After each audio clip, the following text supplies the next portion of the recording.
Está no ar. Gente que fala. Gente que fala. Tem texto e direção geral do jornalista Fausto Camunha. Gente que fala. Reúne de segunda a sexta-feira formadores de opinião para discutir as principais notícias do dia. Gente que fala. Tem o selo de qualidade APCOM. Olá, olá, boa tarde. O programa Gente que Fala está começando ao vivo pela AltV, a TV da internet e também pelas redes sociais, Instagram, Facebook, nosso canal no YouTube, tudo à sua disposição para você acompanhar nossa jornada de hoje, terça-feira, até 1 da tarde. A gente quer você aí curtindo, comentando, compartilhando a nossa transmissão. Participe também pelo WhatsApp, 973350038 é o número, de novo, 973350038. Eu sou Mauro Friesman, meio-dia em ponto. Vamos apresentar os nossos entrevistados para análise e debate de todos os assuntos propostos aqui no programa Gente que Fala de hoje. Walter Lagoa, preparador para a comunicação de lideranças. Tudo bem, Walter? Como é que você está? Boa tarde para você. Você está fechado aí o seu áudio. Perdão, boa tarde, prazer estar aqui. Abraço para o Tony, para você, Mauro. Obrigado pela presença mais uma vez com a gente. Também com a gente aqui o Tony Mastaller, ator, publicitário, diretor e criador de estratégias de marketing político. Tony, como estão as coisas? Boa tarde. Boa tarde, Mauro. Prazer grande estar aqui mais uma vez com vocês. Com o Walter Lagoa aí na banca, eu tenho certeza que será um bom aprendizado para mim. E vamos em frente, que essa terça-feira está fervendo. Vamos lá, meio-dia e 1. Olha, eu vou deixar aqui a apresentação já do Dr. Arthur Rolo, advogado, especialista em direito eleitoral e direito do consumidor. Ele não está aqui na nossa conexão ainda, está terminando um compromisso, já estará com a gente também para análise e debate dos assuntos de hoje por aqui. Enquanto isso, a gente vai tratar do seguinte tema. As apostas em jogos esportivos, bingos e o pôquer digital estão cada vez mais populares. No Brasil, esse tipo de jogo é proibido, mas, como tudo por aqui tem seu jeitinho, as apostas são permitidas desde que o site seja registrado e licenciado em outro país. Com isso, acompanhamos uma invasão de anúncios e até de patrocínios esportivos feitos por empresas de apostas. De acordo com estimativa da consultoria inglesa Head2 Gambling Capital, o mercado de apostas no Brasil, somando meios legais e ilegais, movimenta cerca de 2 bilhões de euros por ano. Por que cresce tanto este movimento, Tony Mastaller? Meu amigo, isso é um vespeiro que eu vou te contar. Se a gente estiver falando desse assunto e cair o link, você não estranhe, porque a coisa está brava com esse negócio. Vamos lá, vamos trazer um pouquinho da memória para os nossos ouvintes. Primeiro, há um tempo atrás, todo mundo discutia a questão de legalizar ou não o jogo no Brasil, porque ia gerar mais emprego, mas aí tem vício, etc. E é maravilhoso, é saudável que a democracia discuta assuntos importantes como esse. Mas, na quietude dos momentos, no passando uma boiada, de uma hora para outra, começou a se ver propagandas na televisão com escrito, não, isso não é um site de apostas, só que são sites de apostas. E aí eles seguem uma coisa pré-determinada que é hiper tranquilo, então, sem fazer nada e sem gerar aqueles milhões de empregos que eram esperados, acabou sendo legalizado. Ok, não vou discutir, porque quem faz lei nesse país é o legislativo, pelo menos deveria ser. Ultimamente o judiciário brinca um pouco, doutor Rolo, que é um fera nesse assunto, depois vai nos explicar. Mas o que mais me causa espanto é o seguinte, eu trabalho em alguns lugares fora do Brasil que é permitido você registrar esse tipo de site. Então, eu estava conversando com esse povo há um tempo atrás, e lá atrás, quando alguém começou com isso, eles escolheram, porque você tem nesses sites apostas de futebol, de basquete, de futebol americano, de uma série de coisas. Eles escolheram e falaram, bom, o mais popular para tentar pegar mais todo mundo é o futebol. Então, eles escolheram um atleta de futebol para falar alguma coisa. Simples assim, arroz com feijão de publicidade. Mas o que aconteceu? As outras plataformas olharam isso e foram no mesmo caminho, já que o que está fazendo é aquela história do profissional manco, né? Já que o meu concorrente faz, eu vou fazer igual, porque se der errado, eu falo, está feito. Então, o que você vê hoje é uma enxurrada de publicidade com jogador de futebol, que primeiro, com todo respeito ao jogador de futebol, mas a noticiário está aí, né? Tem uns que são envolvidos com estupro, outros envolvidos com golpe de criptomoeda. Então, assim, não tem credibilidade. É só pegar uma empresa de pesquisa e ver quem tem credibilidade para falar disso. Segundo, eles não... No teatro tem uma questão de geração e criação de público, que ensina muito. E essa turma deveria ver lá no teatro como é que é isso. Por quê? Porque eles não geram público, eles ficam na mesmice. A coisa com esses valores funciona sendo mal feita. Isso pode ser exponencialmente maior quando ser bem feita. Então, assim, o marketing está errado, a coisa é toda esquisita e gira muito, mas muito dinheiro, o que é sempre um perigo, não é? Porque haja visto que no passado nós já tivemos problemas com a loteria esportiva, que de repente tinha gente comprando jogos. Imagina uma plataforma que gera muito dinheiro, está registrada fora do Brasil, não tem o link legal, vai poder fazer coisas perigosas. Deixa eu apresentar aqui o doutor Arthur Rolo, advogado, especialista em direito eleitoral, direito do consumidor. Boa tarde, doutor Rolo, doutor Arthur Rolo, tudo bem? Seja bem-vindo mais uma vez, obrigado por colaborar com a gente. Boa tarde, Mauro, boa tarde ao Walter, ao Tony e aos ouvintes do Gente que Fala. Uma satisfação estar com vocês. Eu aproveito e já faço a seguinte pergunta, doutor Rolo, sobre os sites de apostas que se espalham pelo Brasil, se é legal. Legal não é, né? Enfim, mas como é que isso funciona? Do ponto de vista até do comportamento do brasileiro. O brasileiro gosta de um jogo, gosta de uma aposta. Quem o diga é a Caixa Econômica Federal, né? Temos muitos jogos legalizados por lá. Então, inclusive, eu adotei uma estratégia diferente lá com os meus alunos da faculdade, e eu tenho explorado documentários, por exemplo, da Netflix, né, Mauro? E aí, o que a gente percebe? Tem alguns documentários da Netflix sobre apostas, e dizendo como as apostas são feitas no mundo todo. E todos esses documentários que tem lá na Netflix e que a gente vem assistindo, indicam que essas plataformas elas exploram vulnerabilidades das pessoas. Todo mundo que acessa essas plataformas acha que vai ganhar, acessa pensando em ganhar dinheiro, quando essas plataformas já são predispostas desde o início para o sujeito perder. Não tem jeito de ganhar. Um ou outro pode ganhar alguma coisa, mas também o mecanismo da plataforma é que, na medida que você vai apostando, você ganha um pouquinho, e aí eles vão fazendo você perder. Em vez de fazer você perder assim, que aí a pessoa desiste logo, eles fazem você perder bem suavemente. Então, eles te mantêm realizando apostas de forma que você perca dinheiro suavemente e nem perceba. Isso tem estratégias psicológicas, isso tem estratégias de matemática, tem aí uma série de critérios, e o certo é que quem aposta vai perder. Essas plataformas estão dispostas para isso, para tirar dinheiro das pessoas. Walter Lagoa, seu olhar sobre esse tema.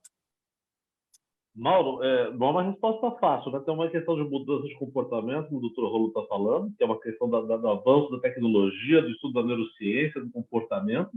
Esse é um aspecto novo que está nas redes sociais, estão aí nos novos aplicativos aí de inteligência artificial. Esse é um ponto. Aí, se de pegar um pouquinho, qual é a história? O monopólio, por exemplo, do jogo estava na mão do Estado, né? Então, você tem um jogo de bicho, historicamente, está quantos anos aí? Mais de 100 anos, se brincar. Mas você tem toda uma criminalidade, comércio, e uma criminalidade que se formou no Rio de Janeiro, mas se espalha para além do Rio de Janeiro, é o jogo do bicho. E agora essas plataformas que vão pegando as brechas, porque nada é regulamentado nesse meio das redes sociais ou da internet, né? Que é uma grande questão. A gente começou a avançar com a Lei Geral de Proteção de Dados, foi o primeiro passo, mas agora a gente tem que discutir o aspecto civilizatório, o que nós queremos ser e como nós vamos nos relacionar. Para quê? Para saber o que vai regrar e normatizar essa tecnologia que vem e que as pessoas se aproveitam. E elas vão se aproveitar, sim, da fragilidade, né? Vai aproveitar o quê? Da emoção. Hoje já sabe, tanto pela neurociência, psicologia positiva, tem tantas ferramentas, a genética, a epigenética, porque nada é uma coisa só, né? A neurociência vai avançando e fala, isso funciona dessa maneira, mas amanhã funciona de outra maneira, você vai descobrindo. Para você ter uma ideia, já tem uma descoberta que a alimentação influencia no humor da pessoa ou numa tendência de tal comportamento, sabe? Aí você descobre também que a genética não é tão determinante, tem a questão do meio. Dito isso, o que isso precisa avançar? Tem que fazer um grande fórum, uma discussão, você tem que trazer cientistas, advogados, administradores, professores, artistas, a sociedade como um todo, sabe? A comunidade religiosa, começar a discutir assim, quem nós queremos ser, quais são os padrões e as normas para nós vamos enquadrar esses aspectos, sabe? Porque nessas brechas é muita safadeza, é abusar realmente da fragilidade. Quando começa a abusar da fragilidade, não é bom. A gente tem que resguardar de alguma maneira, e aí nós vamos criar normas para isso. 12h10, programa Gente que Fala no ar, edição de terça-feira, aqui pela AltV, a TV da internet, também pelas redes sociais, Instagram, Facebook, nosso canal no YouTube, e vamos aqui para o próximo tema do programa de hoje. A Polícia Civil abriu investigação sobre uma festa organizada por 2 coaches americanos numa mansão no bairro do Morumbi, em fevereiro. A festa teria sido uma espécie de aula prática do curso para conquistar mulheres, promovido pelo Millionaire Social Circle. Na divulgação do curso, o Brasil é descrito como um país com mulheres incrivelmente lindas, onde beijar na boca é o mesmo que apertar as mãos. Segundo esse grupo, o Millionaire Social Circle, as brasileiras teriam as melhores curvas e gostam de contato físico e de homens dominantes. Doutor Arthur Rolo. Bom, muito bem, a Polícia Civil investiga, o Ministério Público aqui de São Paulo colhendo aí os depoimentos para o trabalho de investigação da Polícia Civil. Enfim, mas o que esse episódio nos revela? Bom, primeiro, coaching de relacionamento a gente já sabia que tinha, mas aí é um coaching de pegação, né? De ensinar a conquistar mulheres e tal. Primeiro, eles vendem fumaça, né? Eu vi a forma como eles se divulgam, eles vendem fumaças, assim como muitos coaches que tem por aí. Eles ganham o dinheiro deles ensinando algo e agora, se as pessoas aprendem ou não, não é problema deles. O problema é a captação de recursos para o próprio bolso. Mas isso se notabilizou, isso foi entendido como turismo sexual, né? Pessoas de países supostamente mais desenvolvidos vão para países supostamente subdesenvolvidos. É inegável, e uma das coisas que eles exploravam é a cotação do dólar, que vem com dólar. Quem vem com dólar aqui para o Brasil tem realmente uma vantagem muito grande em termos de custo, então o custo é baixo. Agora, o que aconteceu, várias mulheres que estiveram nessa festa se viram enganadas, não sabiam a finalidade da festa. E aí a Polícia Civil está investigando e vai apurar possíveis crimes. Que as convidadas foram enganadas, isso já é certo. Agora, eventualmente pode ter lá algum crime de importunação sexual, eventualmente algum crime de estupro. Então, a Polícia Civil está investigando isso, vamos ver o que vai acontecer. Mas, aproveitando que o Brasil vai voltar a exigir visto para norte-americanos, o que eu acho é que isso é uma conduta antissocial, possivelmente até criminosa, mas com certeza antissocial, e que o Brasil tem que colocar lá um alerta. Eu acho que não só o Brasil, todos os países aí que eles vêm visitando, colocar alertas lá de que esses coaches não são pessoas bem-vindas. Então, eu entendo que o Brasil não pode dar visto para eles virem aqui vender fumaça e explorar as mulheres brasileiras, ainda que seja através de um engodo, de uma enganação. Bom, o que já se sabe, doutor Rolo, a respeito da estratégia deles, é que eles atuam em países com vulnerabilidade social, porque aí tudo se torna muito mais fácil, né? Esse trabalho se torna mais fácil no sentido de atrair as vítimas, né? O que já se sabe de investigações em outros países? A nossa polícia aqui já tem isso, não? Não, que eu saiba, as investigações começaram, ainda são recentes, isso muito na internet, e aí que estiveram nessa festa se disseram enganadas, e aí isso motivou a investigação policial. Mas eu acho até que é um caso de cooperação entre esses países aí que eles utilizam para esse tipo de turismo predatório, até para que se protejam desse tipo de turismo que não é bem-vindo, obviamente, em nenhum país quer um turismo dessa ordem no seu território. Uma coisa são os mentores disso, aquele é um americano, né, e um chinês, né? E outra coisa são os homens participantes do suposto curso, né? Esses homens podem responder também? Com certeza estão apurando crimes. Eventualmente, aí um crime de importunação sexual, um crime de estupro. Aí precisa ver as circunstâncias da festa, mas parece que foi uma festa feita para atos libidinosos, vamos dizer assim. Então, dependendo de como esses atos aconteceram, se, por exemplo, mediante bebida, eles, de repente, até com algum medicamento, né? Infelizmente, não são incomuns colocar medicamento na bebida para a pessoa perder o discernimento, aí pode ser um caso de estupro. Então, é isso que a Polícia Civil vai investigar. As vítimas estão se identificando perante a autoridade policial, e aí vamos ver as circunstâncias. Pode ser que não tenha acontecido nada de criminoso. De qualquer forma, a conduta em si é uma conduta altamente reprovável de propiciar esse tipo de turismo, explorando, como você disse, vulnerabilidades das mulheres e tratando mulheres como objetos. Isso nenhum país quer e isso é inaceitável. Por isso que eles têm que ser banidos aqui do Brasil, esses coaches têm que ser banidos aqui do Brasil, não deixar eles entrarem mais, que era o que ia acontecer provavelmente se um brasileiro tentasse fazer isso nos Estados Unidos, né? Se fosse fazer no território americano. Isso fora que eles estão trabalhando aqui no Brasil, porque isso para eles é considerado um trabalho, sem o visto de trabalho, ao que consta, que é outra coisa que nos Estados Unidos é altamente perseguida. Por exemplo, você entrar com visto de turismo para chegar e trabalhar lá dentro. Teria que ter uma autorização específica para o trabalho que não me consta que eles tenham obtido aqui no Brasil. Walter, qual é o impacto desse episódio para essa profissão, vamos tratar como profissão de coach? Existem coaches para diversas áreas aí, e o motivo deles, a função deles, né, é trabalhar a motivação das pessoas nas mais diversas áreas, né?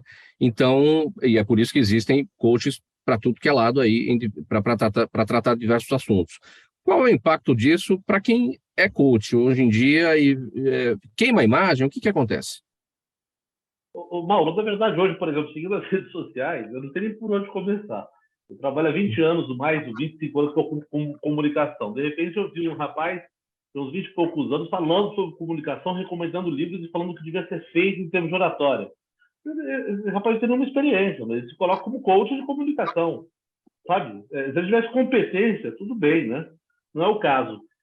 Eu tenho estudado e buscado entender essa questão, especificamente desses caras aí, por exemplo, eu descobri que dentro dessa masculinidade tóxica tem várias camadas.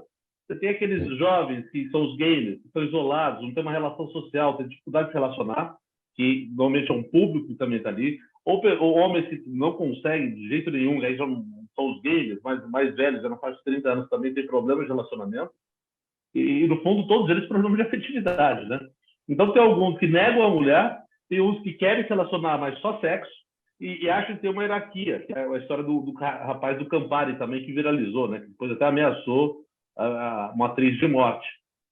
Então, olhando para tudo isso, Mauro, a gente tem que sempre separar do joio do trigo. O que essas pessoas estão buscando? Voltamos, doutor Rolo. O senhor falou mais aí antes, o que é? Uma fragilidade. A mesma fragilidade da pessoa que quer um ganho no jogo, qual é o ganho que ela está buscando? Pode ser o sexo, pode ser sentir benquisto, porque na verdade ele está desvalorizando a mulher, mas querendo ser visto pela mulher, né? Querendo ser escolhido pela mulher. É uma loucura. Em relação aos coaches, a gente tem que tomar muito cuidado hoje na internet, que todo mundo virou um especialista, sabe? Eu já vejo advogados formados que no primeiro mês de formatura não fez nem OAB, já está dando curso. E isso não só na área de direito, na área de engenharia, medicina. Eu vejo, eu juro para você, se eu seguisse aqui, eu assinasse um desses, eu já estaria, estou com 130 quilos, já estava com uns 80. Se eu tivesse seguido lá, toma um açafrão com vinagre, pronto, resolve, sua saúde vai estar melhor. Eu falo, nossa, que loucura, eu sou muito besta, os médicos eram muito ruins, né?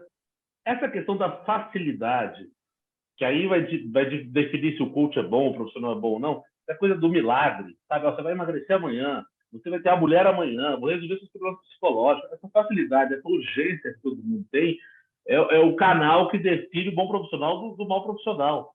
É mesmo que chegar para um advogado na área de direito e falar assim, você dá 100% de certeza sobre essa causa? Não existe.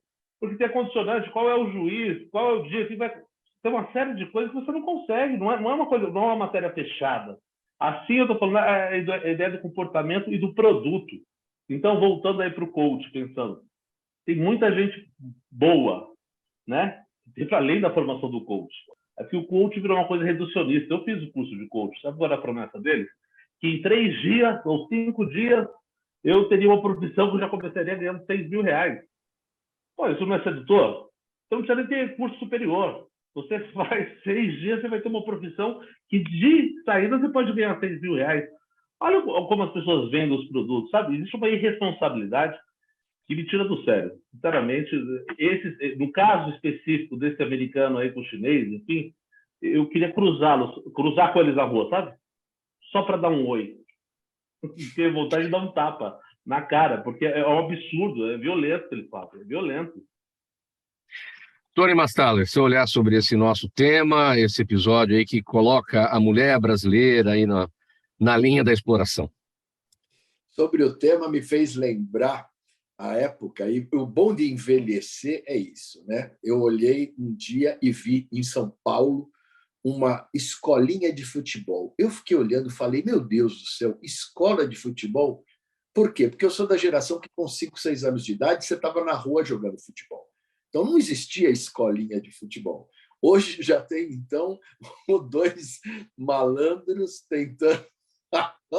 Eu queria ver qual é o certificado que ele dá para o cara. Parabéns, você agora é deixou de ser sei lá, eu não sei. Agora você é o Marcha Alpha Gold. Exato. Pré-alfa. Quer dizer, o que é isso, gente? Virou uma piada. Agora, concordo também com o que o Dr. Rolo, que, aliás, manda um abraço, sempre já pôde participar de grupos de trabalho onde ele estava, e o Walter também. Hoje eu estou bem confortável. E os dois são caras que a gente fica com a garantia de profissionalismo e vitória. Isso é bom. Mas, vendo isso, né? Primeiro tem que proteger as nossas mulheres. Proteger. Então, paulada e porrada toda que for possível em cima desses caras. Segundo, proibidos. Acabou. Não vem mais ao Brasil. Não vem. Fica suspenso eternamente, porque isso aqui não é casa da mãe Joana, não. Isso aqui é assunto nosso, principalmente para a gente de fora. Tem que respeitar. E isso é feito pela justiça. Então, isso precisa acabar. Agora, poxa vida, né? Meu Deus do céu, daqui a pouco, então, olha, eu vou ensinar vocês a como respirar. Você já percebeu que... Aliás, eu acho que até já ensinam hoje em dia. Então, assim, há de ter cuidado com tudo isso. Só posso completar só uma coisinha? Tem uma coisa que nós estamos discutindo, por exemplo, olha isso. Vira e mexe, essas pautas semanais são absurdas, né? Nós estamos discutindo de um americano que estava fazendo um curso para homens vir e pegar mulheres nas Filipinas, no Brasil e países terceiro mundo, assim, né? Ou tem problemas sociais. E, ao mesmo tempo, nós temos lá uma comunidade anônima onde 540 crianças foram mortas por nanismo. E a discussão é o cara do Campari, sabe assim? Que toma a pauta do jornalismo como um todo. Ao mesmo tempo, nós estamos aí 30 milhões de pessoas passando fome, sabe? Tem a crise do Rio Grande do Norte, por exemplo, lá que é uma crise carcerária, que tem uma série de problemas. Porque, assim, e a gente discute, é o Campari que impera. Aí, semana que vem, foi o deputado que colocou a peruca. sabe? E aí, se você olha e fala assim, volto a dizer, nós estamos discutindo seriamente o que nós queremos como civilização, sabe? Como comunidade global, porque já não é mais só o Brasil, né? Todo mundo já entendeu que é um mundo, é uma aldeia global.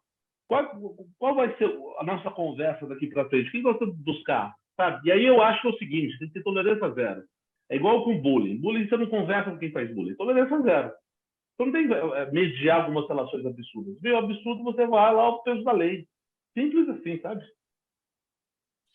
12h25, programa Gente que Fala por aqui, pela UOL-TV, a TV da internet e também pelas redes sociais. Vamos falar agora do GPT, do chat GPT, só se fala nisso, né?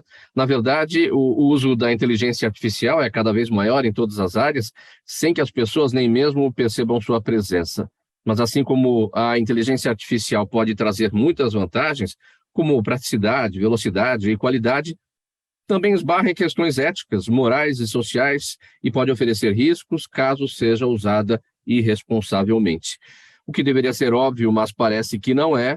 Plataformas de inteligência artificial desenvolvidas de forma displicente podem ser mais suscetíveis a aprender, perpetuar e amplificar coisas ruins. Walter, vamos pegar primeiro as questões éticas, morais e sociais da inteligência artificial. Vamos começar eu vou fazer uma correção, eu falei inanismo, não, inanição, né? No caso do genoma humano. Não tem nada a ver uma coisa com outra. Eu falei aqui, mas corrigindo. Voltando, a gente conversava aqui, né, Mauro? Falar sobre isso, chat GPT é assustador, né? Para mim é Matrix total, né? Eu acho que na verdade, nós vamos ver, se os nossos corpos puderem virar bateria para as máquinas, pelo menos uma função nós vamos ter, né? Mas antes da questão da inteligência artificial, depois da responsabilidade dessas empresas, e tem uma questão, sim, que é normal. A tecnologia avança e depois vem a normatização, né? Depois nós vamos fazendo, criando leis, criando uma série de relações para ter essa estrutura ética. Eu acho que nós temos e vivemos uma crise de valores. E eu estava vendo a aula do professor Clóvis, historiador, filósofo, e ele fala uma coisa. O que é valor? Valor é aquela coisa. Imagina que você foi para a Europa, você está lá na Suíça e você resolveu dar uma volta à noite. E você vai, você vê uma banquinha lá de fruta, não tem ninguém. Tem um valor e tem uma cestinha lá para você pagar e deixar o dinheiro. E tem um dinheiro lá. Aí você pensa, né? Brasileiro, né? O preconceito. Você fala, meu Deus, o cara deixou uma fruta aqui e deixou dinheiro. Eu vou pegar a fruta e vou pegar o dinheiro porque ele tem que aprender uma lição, né? Esse cara deve ser muito bobo. Aí depois você pensa, sozinho, você tem informação, você fala, não vou fazer isso. Eu vou pegar essa maçã, é €1, vou deixar esse €1 aqui, pô, que legal, e vai embora. O valor é aquilo que você faz sem a necessidade de ter uma outra pessoa cerceando, te virando uma câmera. Você faz por uma questão que começa em você e volta em você, né? Aí depois vem a ética quando a gente precisa de regular alguma coisa, não é? Você vai fazer algumas normas, o doutor Rolo me ajuda aí. Mas aí você começa a normatizar algumas coisas que eu estou no convívio com o outro. Então eu tenho que estabelecer, olha, eu preciso acordar cedo que eu trabalho, o outro eu trabalho à noite. Então vamos combinar que tal horário não vai ter barulho, certo? O que está faltando é, por exemplo, quando você pensa em algoritmo, vamos falar depois que já é inteligência artificial, poxa, ela é orientada para visualização e retorno financeiro. Então, independente do que você publique, por isso que a fake news estourou, porque as pessoas, aí vai estudos da neurociência, elas se interessam mais por quê? Tudo que vai transmitir medo, porque vai lá para o cérebro primal, que é eu tenho que batalhar ou fugir. Então, eu vou o quê? Provocar medo. Então, teoria da conspiração, essa história de terra plana, o mundo vai acabar, o comunismo, isso ganha. Só o que acontece? A vacina vira jacaré, isso viraliza e toma conta. Isso está acontecendo no Instagram, Facebook, Twitter, né? Agora a gente nem sabe para onde o Twitter vai, mas enfim, rola nos grupos que aí é mais terra de ninguém, Telegram, WhatsApp, que a gente não tem controle absolutamente nenhum, só os grupos abertos, né? Mais ou menos. E aí você vem com a inteligência artificial, que também tem um propósito. O que ela vai te indicar? Ela vai vendo o seu perfil e vai indicando em cima das suas necessidades. Eu quero ganhar dinheiro, eu quero uma mulher, eu quero o quê? Desde as minhas fragilidades, das minhas faltas. E aí não há ética, há só a exploração da vulnerabilidade do ser. E a grande questão que está aí é que isso não tem limite, porque o avanço tecnológico ele é muito à frente do que o avanço moral da sociedade. Dos nossos acordos morais, entende? Porque como cresceu demais, o que nós temos hoje? Um dos países dos maiores produtores de alimentos do mundo, com um esforço entre o mais pobre e o mais rico, absurdo, que é uma das piores distribuições. A gente fala de fome no Brasil, ao passo que nós estamos falando de inteligência artificial que está lá na ponta, criando coisas que são maravilhosas, mas podem ser terríveis. E o que vai...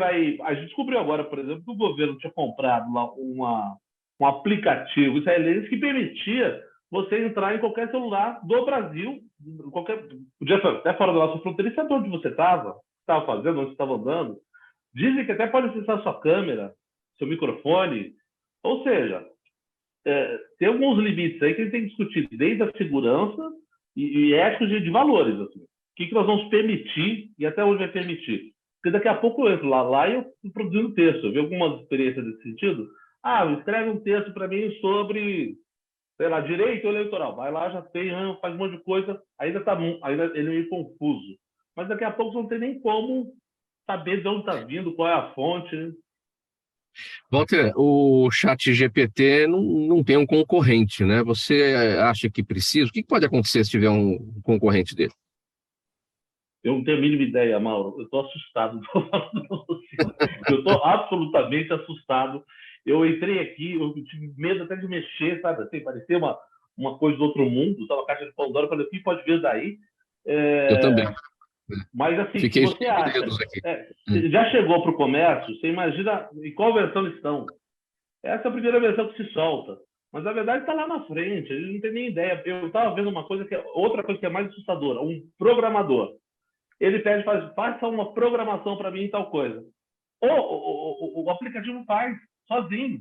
Aí o programador fala assim, não, melhora essa questão para mim. Ele melhora. Então, daqui a pouco, se ele se autorregula, qual o limite disso? Você imagina você está numa rede onde você pega lá trem, aeronave, sei lá o quê, e se ele quiser falar, agora eu vou programar, não sei como funciona isso, mas não é uma coisa maluca da minha cabeça. É algo que nós corremos um certo risco aí. Tony, você já entrou no GPT? Você já tem alguma impressão? Não entrei, mas escutar o Walter hoje eu já vi que eu vou dobrar o meu remédio do sono à noite, porque me deixou também preocupado, porque eu vou lhe dizer o seguinte, me lembra muito, hoje eu estou saudosista, hein? Lembra quando começaram a mexer no DNA lá atrás, e virou uma confusão grande, que precisava juntar todos os cientistas, precisavam entender o que o Walter menciona aí, do que a sociedade quer, como ela quer, onde ela vai. Esse assunto morreu. Esse assunto não volta mais hoje, né? E eu fico me perguntando, né? Por exemplo, a Rússia foi banida de vários esportes. Banida. Por quê? Porque eles investigaram, fizeram um trabalho maravilhoso e descobriram que o governo punha coisas proibidas na alimentação dos atletas. Eu fico com medo até agora, me desculpa abrir um pouco da coisa, mas, por exemplo, da questão dos trans, né, nos esportes, porque as pessoas precisam conversar e se entender, porque tem uma parte que entende que as mulheres, por exemplo, no caso de transmulher, as mulheres estão sendo prejudicadas porque vem um homem que passou pela transição e aí vai competir com as mulheres e acaba tendo um resultado muito forte. Eu acompanho o Ricardo Amorim, e ele sugeriu uma coisa que eu achei interessante, que seria, infelizmente, não é infelizmente, enfim, o mundo vai mudando, você criar uma nova categoria até para o esporte.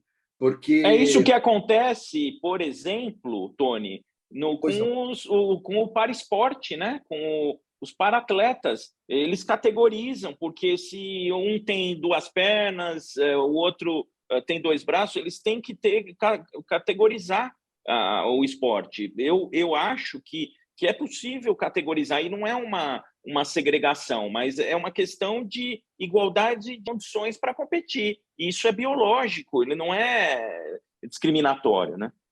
Exatamente, doutor. E o que eu fico me perguntando é o seguinte, se uma Rússia já teve essa condição de alterar a vida das pessoas, comprometer a vida dos seus atletas com coisas drogadas, que dirá que ela não virá e falar, olha, você vai fazer a transição, você, João, porque eu preciso estourar os recordes das... Então, assim, isso tudo ultimamente, voltando agora, Mauro, para aquele seu conceito, a questão de bom senso e humanidade. Isso precisa ser conversado, precisa ser visto por gente séria e competente. 12h34, o programa Gente que Fala vai dar uma paradinha agora, um gole de água para cada um, mensagem do nosso apoiador, a gente volta em seguida com o debate aqui de mais temas. Até já. Toda ação estratégica de sucesso tem um componente fundamental: um instituto de pesquisas ético, rápido e preciso. Afinal, é ele que vai fornecer informação confiável, sem achismos ou palpites. E isso, numa época de mudanças rápidas e repentinas, é fator crítico de sucesso. A Orbis é um instituto de pesquisas que une precisão e confiabilidade estatística com a mais alta tecnologia em pesquisas do mercado. Tem inteligência artificial, robótica e Big Data, entre outros recursos, para que você tenha uma informação correta, confiável, com o menor custo e no menor tempo possível. Na sua próxima ação, seja ela corporativa ou política, comece pela Orbis, porque com a informação correta, você vai mais longe, mais rápido e com mais segurança. De volta com o programa Gente que Fala, faltando 25 minutos para 13h, aqui pela UTV, a TV da internet, também pelas redes sociais, Instagram, Facebook e o nosso canal no YouTube. Próximo tema, o comportamento do consumidor mudou. Impulsividade e pressa deram lugar a escolhas mais ponderadas e a tecnologia tem sido fundamental para isso. Esse dado veio à tona em relatório do Think with Google, que mostrou que o avanço tecnológico permitiu ao consumidor pesquisar mais preços, comparar opções, encontrar avaliações e ver vídeos sobre um produto. O Google aponta que a chave para não só atrair o consumidor, mas também conquistá-lo e fidelizá-lo tem estado em 3 conceitos: maturidade digital, maturidade mercadológica e oferta plural. Doutor Arthur Rollo, estamos diante cada vez mais de um consumidor que compra menos emocionalmente, mais racionalmente ou ultra-racionalmente? Não, mais ou menos, né? Porque ainda tem muita gente que compra no impulso.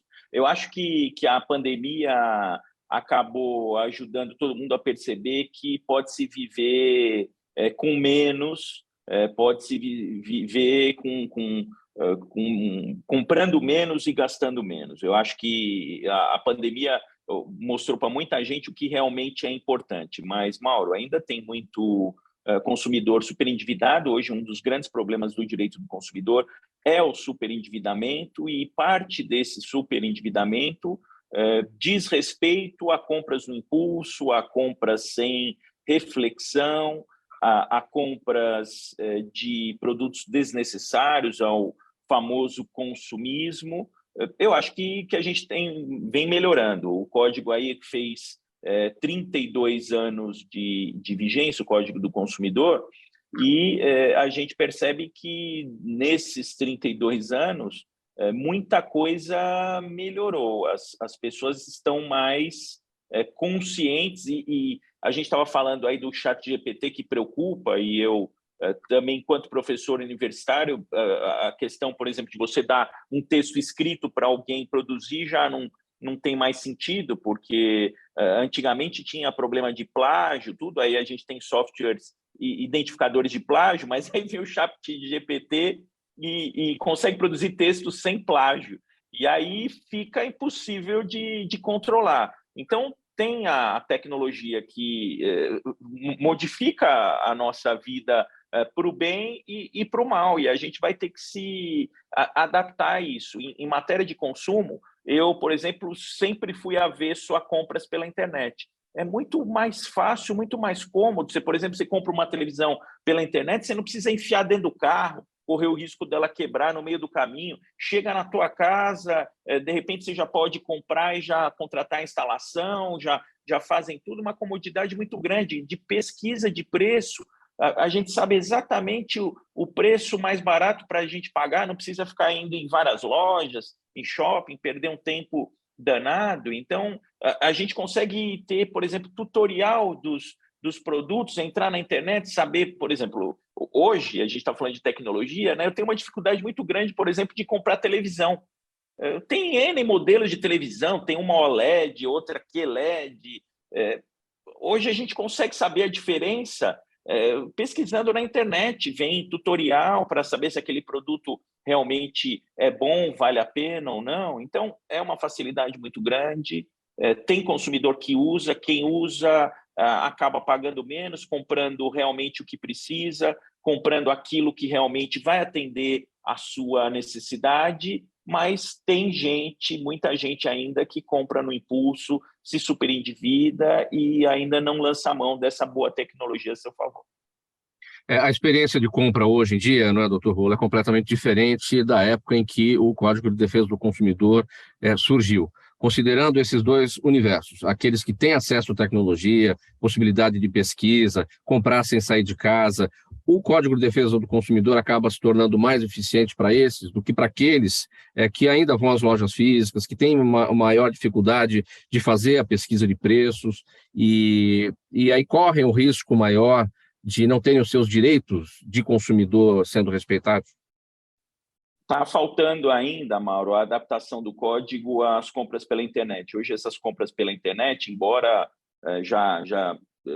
se não são maioria, já estão em vias de se tornar maioria, elas são reguladas por um decreto apenas e não são previstas no código. Existe lá em trâmite no Congresso Nacional há cerca de 10 anos um projeto de lei para justamente tratar das compras pela internet. A única disposição que tem no código hoje é o artigo 49, que diz que o consumidor ele pode se arrepender no prazo de 7 dias das compras realizadas fora do estabelecimento comercial, o que vale para telefone, vale para internet, vale para se alguém vender o produto na porta da sua casa, é a única coisa que tem. Então, o código não está atualizado em relação a isso, merece uma boa atualização em relação a isso, mas aquela parte geral do código de informações, dos direitos do consumidor em si, aplica toda para a internet. E o consumidor precisa se utilizar melhor dessas tecnologias, tem ano a ano melhorado e falta o acompanhamento da legislação, que a gente estava conversando que a legislação sempre corre atrás, mas tem gente ainda que não usa essa ferramenta como poderia utilizar. Como evitar a armadilha do superendividamento? As pessoas podem, enfim, na compra por impulso tudo acontece, né? Mas campanhas necessárias para isso, a diferença para as pessoas entenderem, né, do que é estar endividado e o que é estar inadimplente, que é uma situação terrível. A pessoa cada vez mais vai entrando no buraco e não é empréstimo daqui, é o cartão de crédito com juros escorchante, o cheque especial, enfim, a bola de neve vai crescendo. Como eu costumo dizer, Mauro, tem 2 mandamentos aí do direito do consumidor, né? O primeiro é não deverás no cartão de crédito e o segundo é não deverás no cheque especial. Tem gente que ainda faz aquele pagamento mínimo do cartão de crédito, que é um absurdo. Invariavelmente, as pessoas se superendividam em função do cartão de crédito. O cartão de crédito dá uma sensação de onipotência para as pessoas. As pessoas compram sem ter que tirar o dinheiro da carteira, só que você compra e depois você vai ter que pagar. Então, todo mundo que compra no cartão de crédito para pagar lá na frente está endividado. Só que a maioria das pessoas, eu não diria a maioria, mas assim, uma parcela grande das pessoas chega e consegue pagar. A fatura vence dia 20, chega lá no dia 20, paga as compras que fez durante o mês, e aí aquela dívida some, e aí a pessoa gasta no cartão de crédito de novo, e aí novas dívidas ela contrai, mas são dívidas que ela consegue pagar. O sujeito fica super endividado quando as dívidas que ele assume chegam a tal patamar que ele não consegue mais arcar com aquelas dívidas. Então, ele se endivida no cartão de crédito, aí ele faz o pagamento mínimo, aí dali 4, 5 meses ele não consegue nem realizar o pagamento mínimo, e aí ele se perde nas contas. Aí não paga a conta de água, não paga a conta de luz, aí a luz é cortada, aí a água é cortada, e então é isso que é o superendividamento. Eu costumo dizer o seguinte: o cartão de crédito é uma ótima invenção. O problema dele é que vem a fatura depois. Mas vamos lá, 12h44, mais um tema aqui para o programa Gente que Fala. O etarismo se tornou assunto do mês após 3 universitárias de biomedicina da Unisagrado gravarem um vídeo rindo de uma colega por ela cursar ensino superior aos 44 anos de idade. O assunto viralizou, voltou-se contra as autoras do vídeo e acabou levantando uma discussão importante sobre o preconceito de idade que cresce em todo o mundo, apesar da parcela idosa da população ser cada vez maior. O etarismo é uma violação dos direitos humanos e pode ter impactos na saúde física e mental das pessoas, aumentando o risco de doenças e problemas de saúde relacionados ao estresse. Tony Mastada, como é que o episódio, esse caso aí envolvendo a estudante, a caloura, né, de biomedicina lá da Unisagrado de Bauru, Patrícia Linares, como é que isso te tocou? Rapaz, profundamente, né? Uma tristeza tão grande ver jovens, né, com um nível de ignorância, no sentido de ignorar, tão grande. Meu Deus, o que aconteceu, sabe? Tá certo que tem um coeficiente aí também que pega, que é a questão da rede social, né? Porque todos nós somos jovens e, sim, todos nós fizemos bobagens em maior e menor grau, mas, sim, bobagens e grandes bobagens.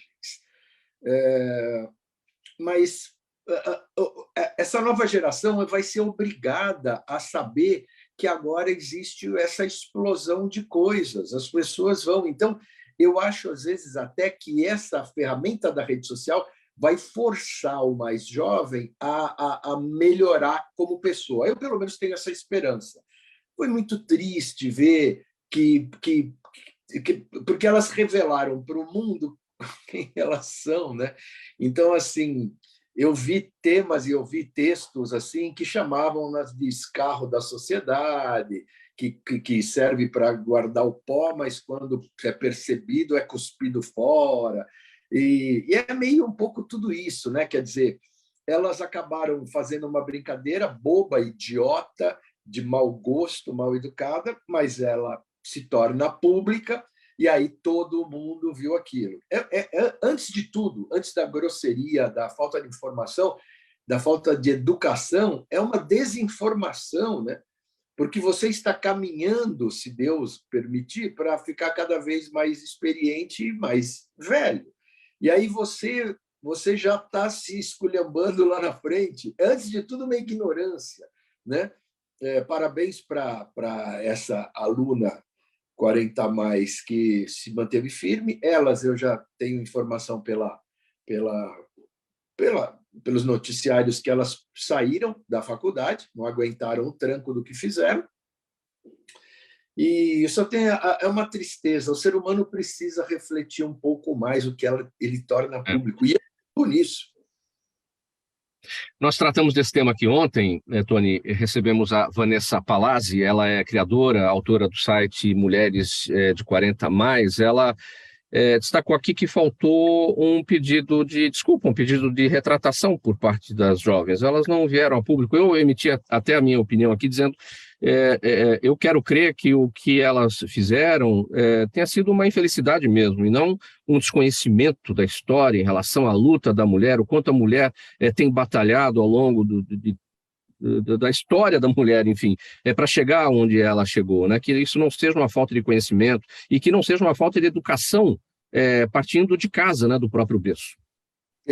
Eu acabei até escrevendo também um texto sobre isso, onde eu dizia que talvez a solução fosse retroagir, elas voltarem para o pré-primário, para ficar brincando de Barbie, de Ken, etc. E em algum momento, claro, não contaminando os outros bebês, né? Em algum momento tentar que a consciência faça luz ali, né?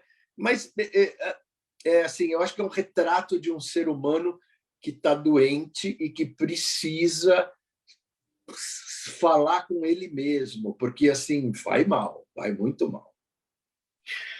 12 minutos para 1h da tarde agora, vamos para o próximo tema aqui, que o tempo está correndo. Walter Lagoa, o Credit Suisse anunciou que emprestou 54 bilhões de dólares do Banco Central da Suíça num movimento para fortalecer sua liquidez e reservas de depósitos. Fundado há 167 anos, o segundo maior banco suíço enfrenta o pior momento de sua história. O caso ocorre no momento em que o Silicon Valley Bank também pede ajuda do governo americano para evitar a falência e reabre a discussão sobre as ajudas governamentais a esse tipo de instituição.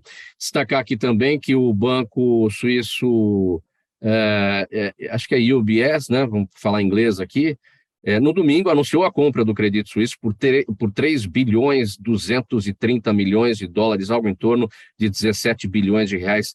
Muito dinheiro, né, Walter? Mas a questão aqui é a seguinte, bancos centrais, governos salvando bancos que estão quebrando, todo mundo se pergunta, mas espera aí, tem tantos problemas aí nos países, fome, miséria, falta de desenvolvimento, e os governos trabalhando aí para tentar salvar bancos, ou seja, ajudar a gente que tem dinheiro, né? Mauro, eu acho que a gente tinha que aprender com o sistema bancário, com o sistema financeiro, né? Porque o mercado ele sabe demais, né? Eles estão sempre orientando a política pública, definindo as questões, as discussões, falando o que é certo e o que é errado, mas eles nunca perdem. Eu acho isso maravilhoso. Então, né? A gente vai aprender com eles. Aí eu volto sempre para a história, né? A gente pega em 2008, na grande crise americana, você teve lá o Obama teve que pagar bilhões para o sistema financeiro, porque os republicanos da época tinham regulado tudo. Falaram assim, o mercado se regula, a história do mercado se regula. Deixaram o mercado se regular, inventaram derivativo, título que eles não sabiam nem mensurar quanto, estourou uma bolha imobiliária do tamanho do mundo. Enquanto isso, você via lá os executivos dos bancos, tinha cara que disputava o número de aviões, 10 aviões, uns 5 iates, e na base de droga, sabe, do mercado financeiro. E aí, lógico, eles levantam uma questão. Há que ter um regramento dessas instituições, elas ficam muito soltas. E se você pegar lá os bancos suíços, eles têm um problema mais grave, né? Eles recentemente estavam envolvidos aí com lavagem de dinheiro, dinheiro vindo aí de países, de ditaduras, enfim, uma coisa bem complicada. Então, o que fica de lição para a gente? Essa história, se você pegar o Federal Reserve, você pega o mercado, de certa maneira, aí tem que rever a questão, para mim, agora, da autonomia do Banco Central. Isso me vem à cabeça. Você fala assim, a autonomia do Banco Central, quem está colocando? A serviço de quem? Nós temos 5 bancos aqui, praticamente, né? E aí, por exemplo, eles vão perder? Não perdem. Se vai acontecer, não podemos perder, porque o meu lucro não pode cair de 5 bilhões no trimestre para 3 bilhões e meio. Nós não temos dinheiro para o crédito. Se você colocar o seu dinheiro na poupança, isso é um contrassenso, é uma matéria básica. Se você colocar o seu dinheiro na poupança, deve render o quê ao ano? 4%? 5%? Chega a 6%? Se você pegar qualquer crédito agora, no mínimo, é 5% ao mês. Aí fala, o dinheiro de lá é mais caro, até jogado, o dinheiro de lá é mais caro. O dinheiro não tem pátria, vamos começar daí, né? O dinheiro não tem pátria. Então, chama a atenção o banco histórico, aí, de 160 anos, né? 168 anos. 167. Olha isso, histórico, que está na base do sistema financeiro mundial. Entrar nessa crise, assim como os americanos. Aí nós estamos vendo que isso aqui vai ser uma marola aqui também, porque todo mundo, na hora que baixou o consignado do aposentado que ganhou o salário mínimo para baixo de 1%, já falaram, vai ficar insolúvel. É insolúvel. Olha, eu não sou economista, eu não posso ser muito, mas na minha matemática básica, tudo me causa estranhamento, sabe?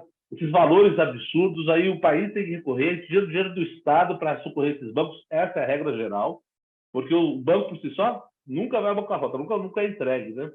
Então, eu acho que tem uma coisa muito econômico-centrada na nossa organização social, como se a economia respondesse a tudo, e a gente está perdendo nisso um contrapeso importante de humanidade, sabe? Tem que olhar para isso com mais carinho. Teria um monte de coisa para falar. Relação de banco, isso me... E aqui a nossa para falar de bancos e de juros, a nossa situação é outra conversa, né?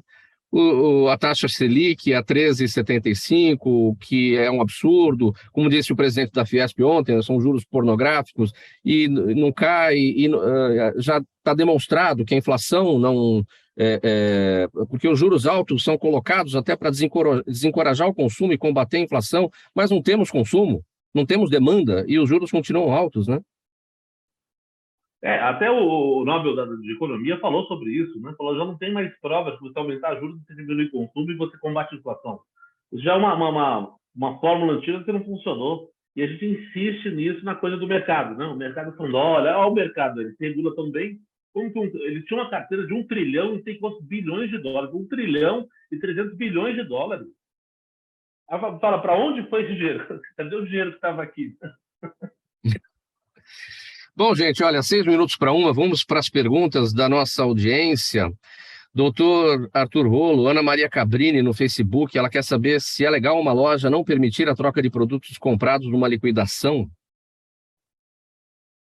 Na verdade, Mauro, a troca acabou virando um direito costumeiro do consumidor em relação a peças de vestuário, mas não está na lei, é um direito costumeiro. E avisando o consumidor com antecedência, no momento que ele está comprando, que o produto promocional ele não pode ser trocado por mera conveniência do consumidor, não é uma prática abusiva, não. Agora, lembrando o seguinte, ainda que seja um produto promocional, se ele tiver um vício, se ele tiver qualquer problema, está faltando um botão, está rasgado, o zíper não está funcionando, aí o critério é do artigo 18, que permite, inclusive, o consumidor desfazer aquele negócio, ou seja, devolver a roupa com problema e receber o dinheiro de volta.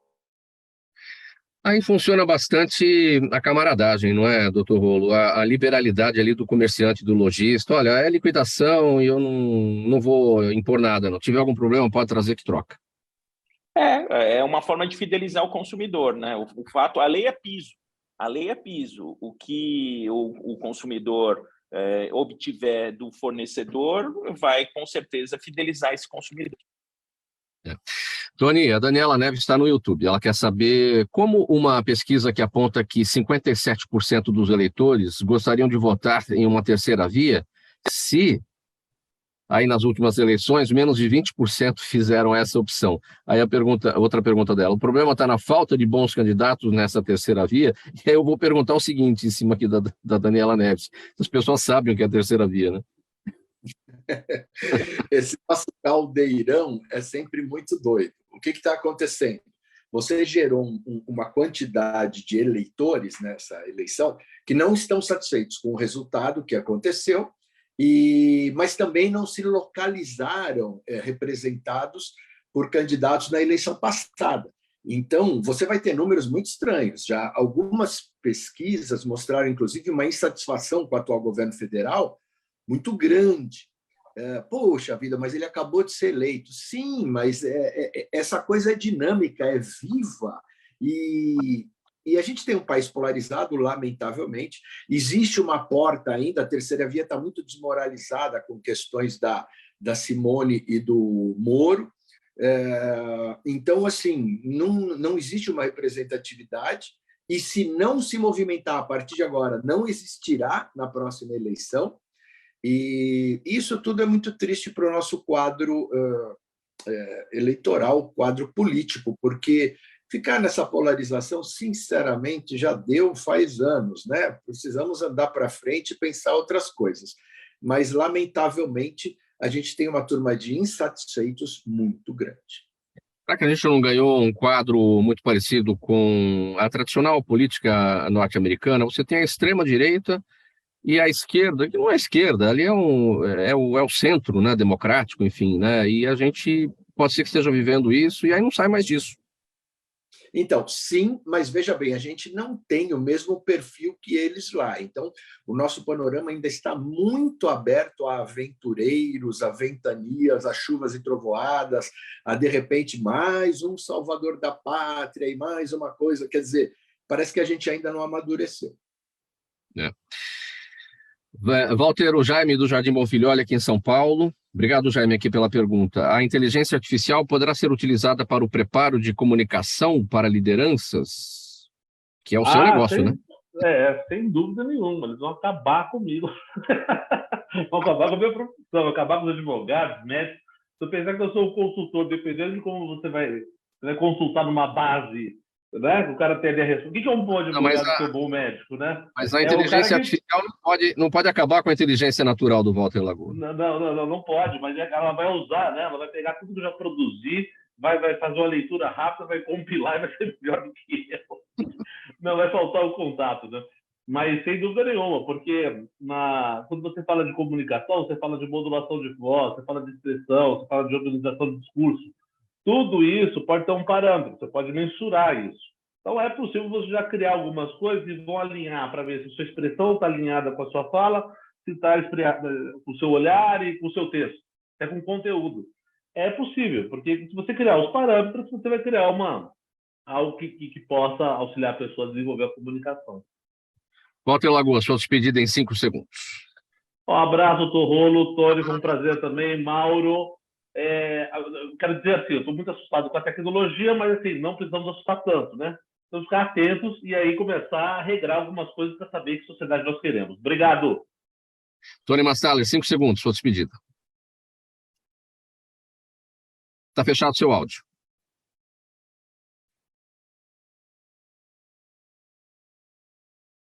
Continua fechado, Tony.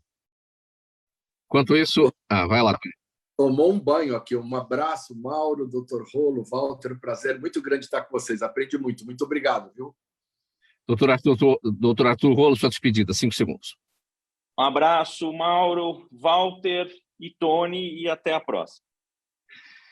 Termina aqui essa edição do programa Gente que Fala, de terça-feira. O agradecimento a todos em nome de toda a nossa equipe. Estiveram com a gente hoje, doutor Arthur Rolo, advogado e especialista em direito eleitoral e direito do consumidor, o preparador para a comunicação de lideranças, Walter Lagoa, Tony Mastalli, ator, publicitário, diretor e criador de estratégias de marketing político.